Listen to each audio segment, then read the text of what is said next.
अस्सलाम वालेकुम नाज़रीन, क्या आप जानते हैं कि स्ट्रॉबेरी सिर्फ एक मज़ेदार फल ही नहीं बल्कि सेहत का ख़जाना भी है। आज की वीडियो में हम स्ट्रॉबेरी के फ़वाइद और नुकसानात पर बात करेंगे और जानेंगे कि ये कैसे काश्त होती है, माहिरीन सेहत, किसान और ख्वाजा फरोश इस बारे में क्या कहते हैं। तो वीडियो को आखिर तक ज़रूर देखिएगा। हमारे चैनल की पसंद आए तो सब्सक्राइब करना ना भूलिएगा। नाज़रीन, यूँ तो पाकिस्तान की आबो हवा के लिए स्ट्रॉबेरी की कई अक़साम लगाई जाती हैं, लेकिन पनीरी और काश्त से वाबस्ता अफराद का कहना है कि स्ट्रॉबेरी की एक ही किस्म पाकिस्तान में कामयाब है, जिसे चैंडर या शैंडर कहा जाता है। ये वैरायटी साइज में बड़ी होती है, देखने में खूबसूरत होती है और खाने में ज़्यादा तुरश भी नहीं होती। स्ट्रॉबेरी की काश्त में एक मुनफरिद बात यह है कि इसकी फसल तो पंजाब और सिंध में कामयाबी से काश्त की जाती है, लेकिन इसकी जो पनीरी है सिर्फ खैबर पख्तूनख्वा के मखसूस इलाकों में ही तैयार होती है।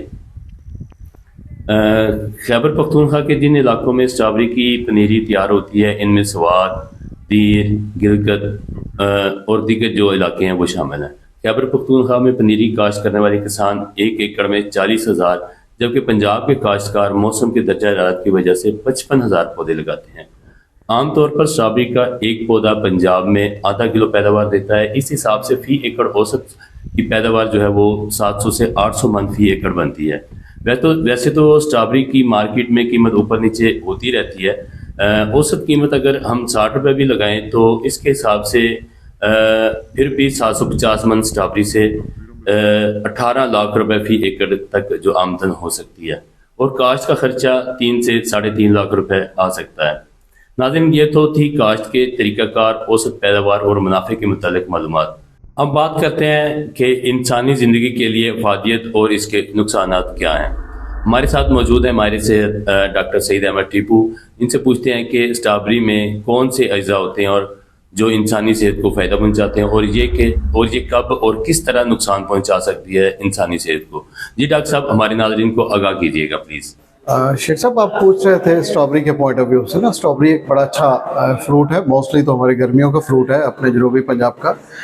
तो एंटीऑक्सीडेंट्स और विटामिन सी में रिच होता है सबसे ज़्यादा। इसमें ये दो ही चीज़ें होती हैं, बाकी माइक्रोन्यूट्रिएंट्स छोटे छोटे और नमकियात होते हैं, लेकिन जो मेजर चीज़ें हैं वो एंटीऑक्सीडेंट्स और विटामिन सी है। विटामिन सी जो होता है ना वो जिल्द के लिए और जो छोटी मोटी इन्फेक्शंस बीमारियां इनकी रोकथाम के लिए, इम्यूनिटी के लिए सबसे अच्छी चीज़ होती है। और एंटीऑक्सीडेंट सबसे कॉमन की चीज़ होती है कि ये कैंसर और इस तरह के जो लंबी जो इन्फ्लेमेशंस, जो इन्फेक्शंस हैं उसमें उसके बचाव के तौर पर यूज़ होता है ना। और कोई इसमें ज़्यादा जैसे शुगर कंटेंट या फैट्स या प्रोटीन्स जो ऐसी चीज़ें कोई नहीं होती, साथ पानी वाटर कंटेंट होता है।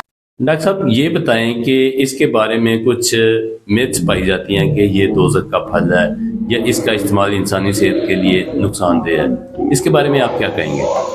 मिथ इसके हिसाब से ये है कि कुछ थोड़ा सा हमारे ये कहा जाता है ये जहन्नमी फ्रूट है या इसकी कोई एलर्जी, अगर किसी बंदे को खाने से, कोई स्ट्रॉबेरी खाने से जिसम पे खारिश या एलर्जी हो तो ममनू हो सकता है, अदरवाइज इसकी कोई कॉन्ट्राइंडिकेशन नहीं है। हाँ, एक चीज़ है कि हमारे एरिया में ना कुछ जैसे शॉपकीपर्स हैं इसको जाली कलर करके पेंट करके यूज़ करवाते हैं, तो इसके वो कलर्स अगर हों तो वो बॉडी के लिए हार्मफुल है, अदरवाइज इसका कोई साइड इफ़ेक्ट नहीं है, कोई इसको खाने में कबाहत नहीं है। अल्लाह ना करे फ्रूट है, कोई जहन्नमी फ्रूट नहीं है।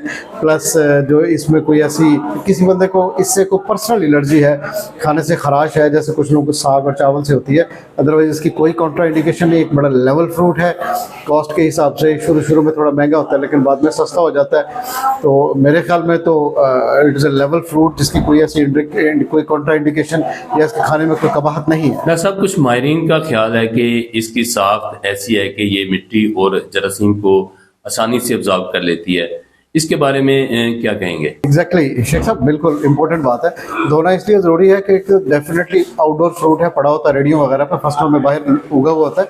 इसमें सुराख से होते हैं जो बीज इसके बाहर सरफेस पे होते हैं, पोर्स होते हैं, तो ये मिट्टी के पार्टिकल्स को ज़्यादा एब्जॉर्ब करता है। तो धोने के इसके 3 बेनिफिट्स हैं। एक तो हमारी जैसे है कि सफाई निस्फ़ ईमान है, तहूर शत्र ईमान, धो लिया साफ़ सुथरा हो गया।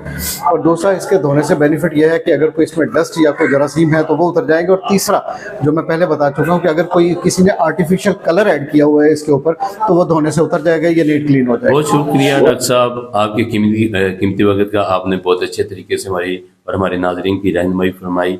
सेहत के बारे में मज़ीद मुफीद मशवरों के लिए आपसे रब्ता रहेगा। तो नाजरीन अब चलते हैं स्ट्रॉबेरी फरोख्त करने वालों के पास। फल फरोश और खरीदार इस बारे में क्या कहते हैं, उनकी राय जानते हैं। मुनासिब रेट है इसका, लोग लेके जाते हैं खाने के लिए, लेकिन खाते भी हैं, मिल्क शेक भी बनाते हैं। रोज़ों के अंदर यही फ्रूट सस्ता है, दूसरे फ्रूट पहुँच से दूर है, नहीं ले सकते। स्ट्रॉबेरी लेने आया हूँ, ये सस्ता फल है, बच्चे शौक से खाते हैं, विटामिन से भरपूर है, खासकर रमज़ान में ये इसका मिल्क शेक और वैसे भी बच्चे बहुत शौक से खाते हैं, बच्चे और बड़े दोनों ही बहुत शौक से खाते हैं। नाज़रीन, आज की वीडियो में हमने आपको स्ट्रॉबेरी की काश्त से इंसानी सेहत पर इसके असरात और इसको फ़रोख्त करने वालों के साथ इस्तेमाल करने वाले सार्फिन के तासरात से भी आगाह किया। ऐसी मज़ीद मालूमाती वीडियोज़ के लिए हमारे चैनल को सब्सक्राइब करें। वीडियो अच्छी लगे तो इसे लाइक और शेयर ज़रूर कर दीजिएगा।